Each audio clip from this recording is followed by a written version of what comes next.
This is the face of Kurt Lischka, one of the architects of Nazi terror in France. As head of the Gestapo in Paris, his signature sealed the fate of more than 75,000 Jews who were torn from their homes and sent to their deaths. He directed raids, ordered mass deportations, and plunged the City of Light into deep darkness. Yet when the war ended, he was not tried.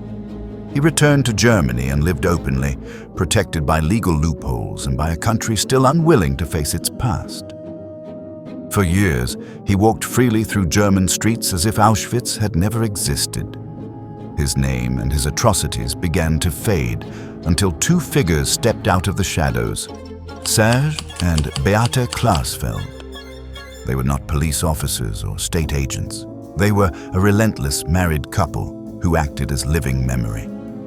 These Nazi hunters decided that Lischka would not die unpunished. They tracked him, confronted him, and launched a hunt that would change the course of German justice. Kurt Lischka was one of the engineers of the bureaucratized genocide. His task was not to dirty his hands, but to design the legal machinery that made extermination possible.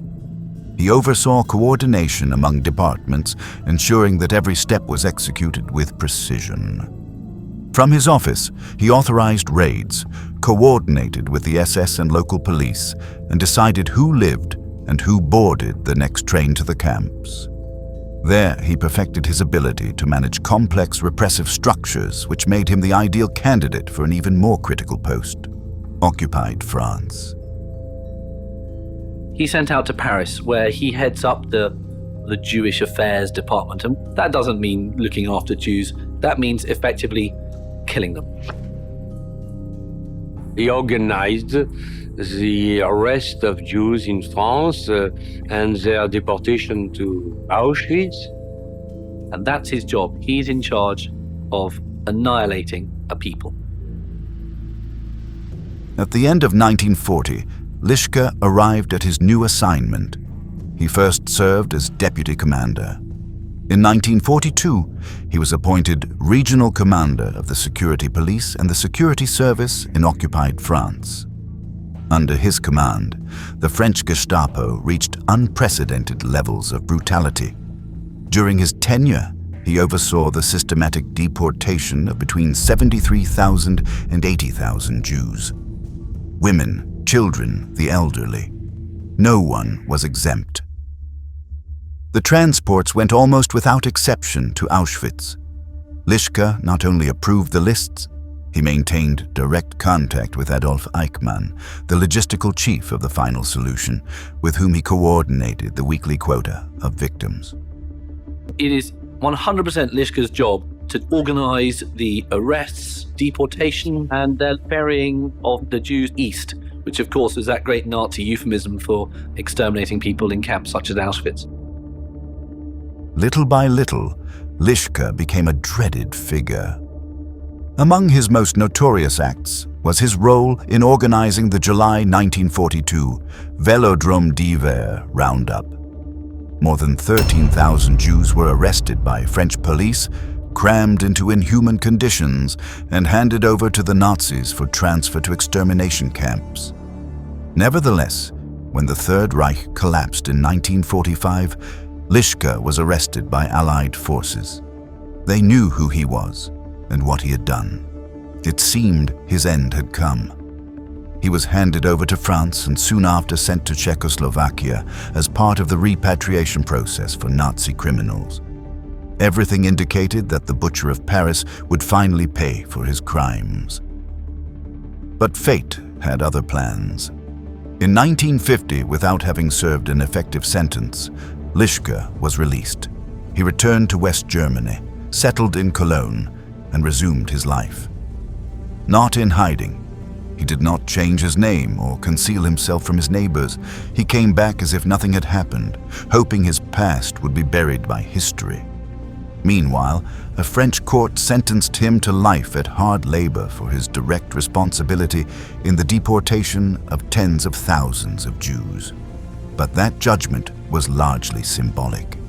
post-war German laws designed to protect judicial sovereignty prevented the extradition of German citizens.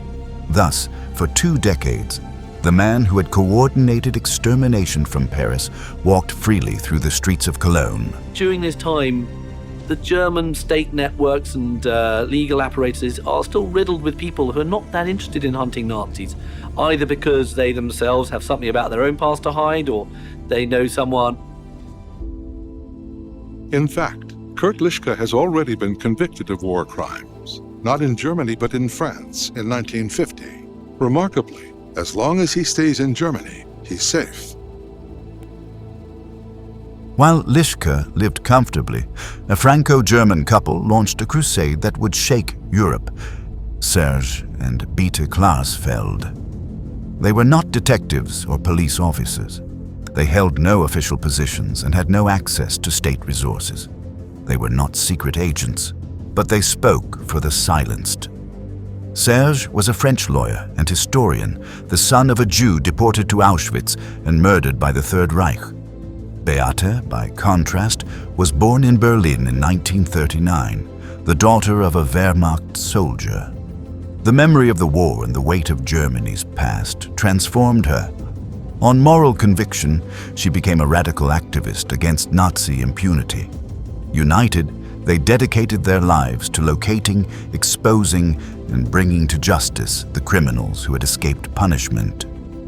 Their cause became public in the late 1960s, when Beate did the unthinkable. She slipped into a CDU event and slapped West German Chancellor Kurt Georg Kiesinger, himself a former Nazi Party member, before the cameras. The gesture circled the globe. From then on, the Klarsfelds became the symbol of a justice governments refused to carry out. It was only in 1971 that the couple located Kurt Lischka in Cologne. It was not difficult. He lived openly, without a facade or remorse. When they discovered him, they felt a mix of rage and resolve. They knew he was guilty, and it infuriated them to see him walking free. A legal loophole protects Nazis like Lischka from prosecution in Germany. The Klarsfelds are on a mission to change the law and make Lischka pay for his crimes. We had learned that most of the Nazi criminals who had been active in the deportation of the Jews of France had remained in Germany under their own names. We were very outraged by the fact that they became judges, businessmen, high officials. The couple began to follow him, photograph him, and record his movements. They documented his routine patiently. For years, they tried to reopen the case through legal means. They knocked on doors, spoke to prosecutors, and pressured the media, but got no results. German bureaucracy was armored. Lischka, a key cog in the Holocaust, remained free. And even though they exposed him to the world, it seemed not to matter.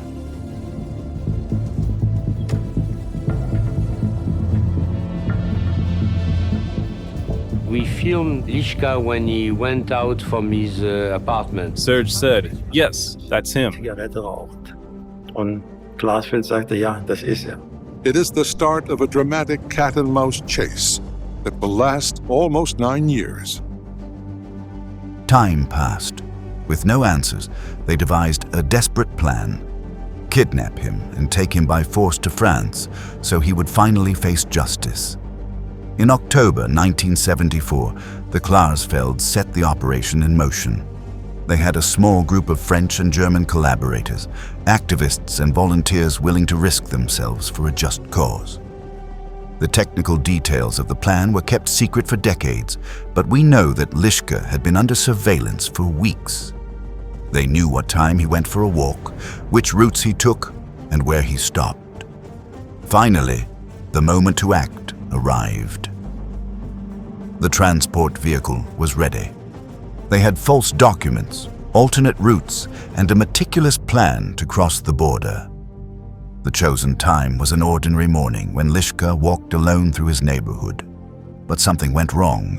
A logistical error, an unforeseen maneuver, or perhaps a warning call. No one knows for sure. Within minutes, German police foiled the kidnapping attempt, and the Klarsfelds were arrested on the spot. The scandal was immediate. Germany could not ignore the fact that 2 people had attempted to kidnap a citizen on German soil. The Klarsfelds were brought to trial, yet the judicial system also understood that they were not common criminals. Beate and Serge had become international icons of the fight against Nazi impunity. The verdict tried to balance law and morality. Beate received a 2-month suspended sentence. Serge was given a lighter penalty with probation. But the real effect of the attempted abduction was not judicial. It was political. The case became a media earthquake. What came to be known as the Affaire Lischka began. A wave of public outrage and international pressure demanding that West Germany reform its laws so war criminals could be tried in their own country. The kidnapping attempt was not a failure. It was a desperate tactic that achieved the impossible. By acting outside the system, the Klarsfelds forced it to react. They exposed its hypocrisy, its complacency, and its fear of the past. In the company of Holocaust survivors, Beate delivers their dossier on Lischka to the prosecutor in Cologne. We met the prosecutor of the Lischka case and delivered him the documents, and I said, here I am. I say to you, we wanted to kidnap Lischka. We could not succeed, but I bring in anyway the file about him. Presenting themselves that way to the authorities was a bold gamble. Beate and Serge risked their lives to keep Lischka from dying unpunished. The reward would soon follow. The media uproar did not just unsettle the German authorities. It compelled them to act. Images of the Klarsfelds in handcuffs and the fact that the butcher of Paris sipped coffee freely in Cologne sparked outrage at home and abroad. Under that pressure, the West German government undertook a historic reform. Laws that had prevented German courts from trying war crimes when there was already a foreign judgment were changed. The statute of limitations for Holocaust-related crimes was removed. And most importantly, cases that had lain dormant for decades in dusty files were reactivated. Among them, the case regained momentum against 3 key figures in the deportation of Jews from France: Kurt Lischka, Herbert Hagen, and Ernst Heinrich Sohn. All 3 had held high-ranking posts in the Gestapo or the SD. All 3 lived quietly in Germany. All 3, until then, considered themselves untouchable. Their luck changed. July 1978, 2 years after the Klarsfeld Law was passed, German police arrest Kurt Lischka for the murder of 33,000 French Jews. I think the most important was that these men we had confronted before at this time never thought that one day they would be judged. A year later, in 1979, the most important trial in Germany since the Frankfurt proceedings began. And in 1980, after years of struggle, the Cologne court put the 3 men in the dock. During the trial, documents signed by Lischka came to light: deportation orders, victim lists. Survivor witnesses recounted the horror of the raids, the separations, and the trains departing for Auschwitz. The trial did not restore the victims, but it restored memory.